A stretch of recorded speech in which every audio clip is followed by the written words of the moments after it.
जय श्री कृष्णा। राधे राधे। आज हम गोगा नवमी पर गोगा जी की कथा सुनेंगे। जय जाहिरवीर गोगा जी महाराज की जय। एक समय की बात है, श्री योगेश्वर गोरखनाथ जी अपने शिष्यों को उपदेश दे रहे थे। तब उनके परम शिष्य उग्रनाथ ने प्रश्न किया, हे नाथ, आप साक्षात शिव भक्ति स्वरूप हैं। आप भक्तों के उद्धार हेतु अवतार धारण करते हैं।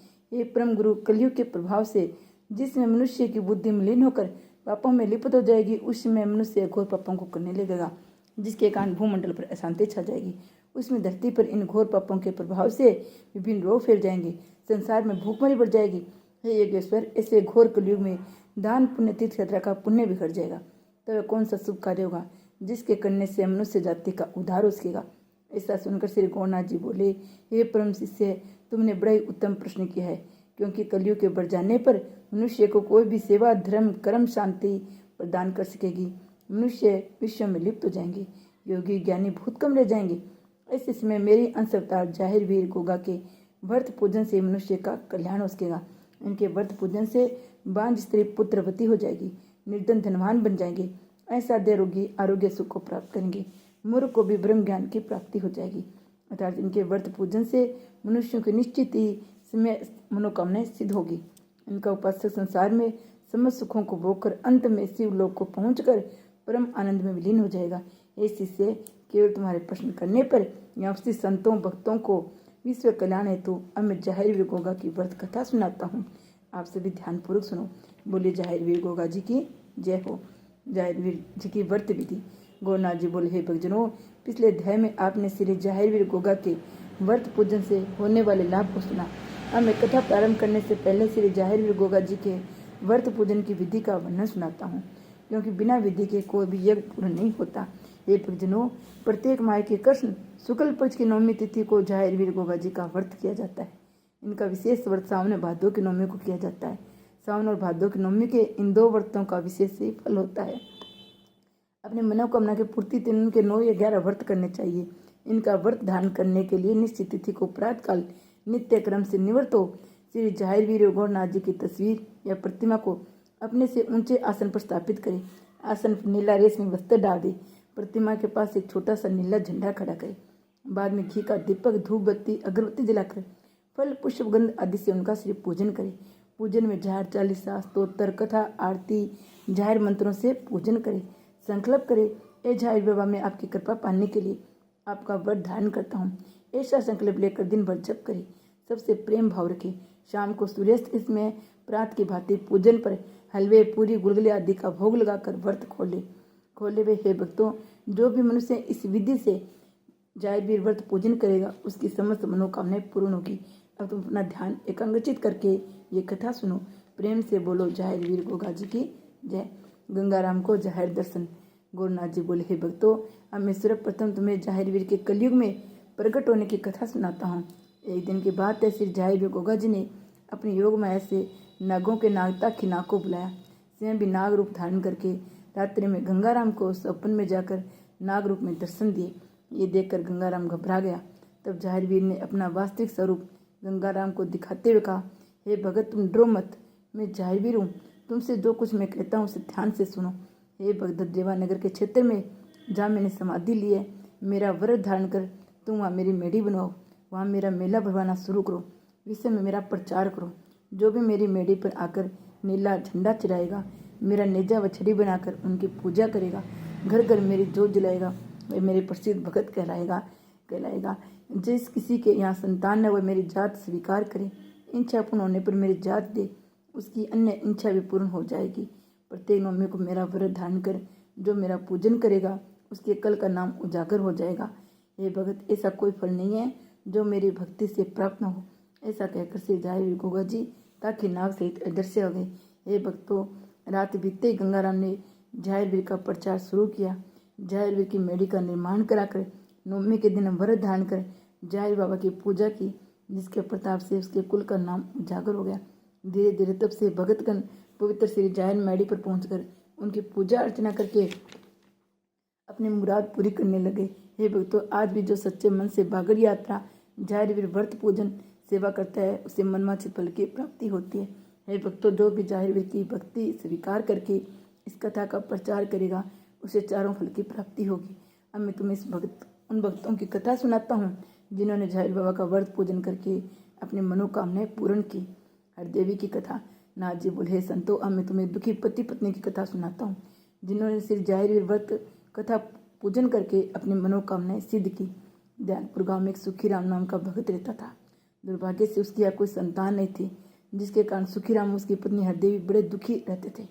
एक दिन की बात है, सुखीराम की पत्नी हरदेवी अपनी सखियों के साथ जंगल में लकड़ी लेने चली गई। जंगल में जाकर उसकी सखियां आपस में बातें करते हुए कहने लगी, जिस दिन इस मांझ के सुबह दर्शन हो जाते हैं उस दिन भोजन तक नहीं मिलता है। ये बात हरदेवी ने सुन ली, मगर अपनी सखियों को कुछ नहीं कहा। मन ही मन रोते हुए लकड़ी लेकर अपने घर चली आई। शाम के समय जब उसका पति मजदूरी करके घर आया, हरदेवी ने वह बात अपने पति को सुनाई।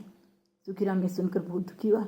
भगवान से प्रार्थना की, हे भगवान, हमारे यहाँ तो एक संतान देकर हमारे सिर से पुत्रहीन होने का कलंक दूर कर दो। ये कहकर दोनों सो गए।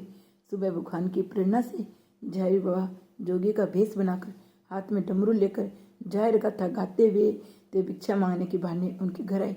सुखीराम की पत्नी से बोले, बेटी, तुम्हारे पास सब कुछ है, पर पुत्र न होने के कारण तुम दुखी हो। मैं तुम्हें एक उपाय बताता हूँ, जिसके करने से अवश्य ही तुम्हारे यहाँ संतान उत्पन्न होगी।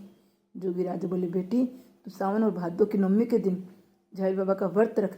विधि पूर्वक किसी जोगी को बुलाकर व्रत का उद्यापन कर। इसके करने से निश्चित ही तुम्हारे यहाँ संतान उत्पन्न होगी। ये कहकर जोगी के रूप में झाहिर विजय चले गए। ये बात जब हरदेवी ने अपने पति को बताई तो उसे सुनकर बहुत खुशी हुई। खुद भी व्रत रखने का निर्णय लिया। समय आने पर दोनों पति पत्नी ने मिलकर व्रत धारण किया।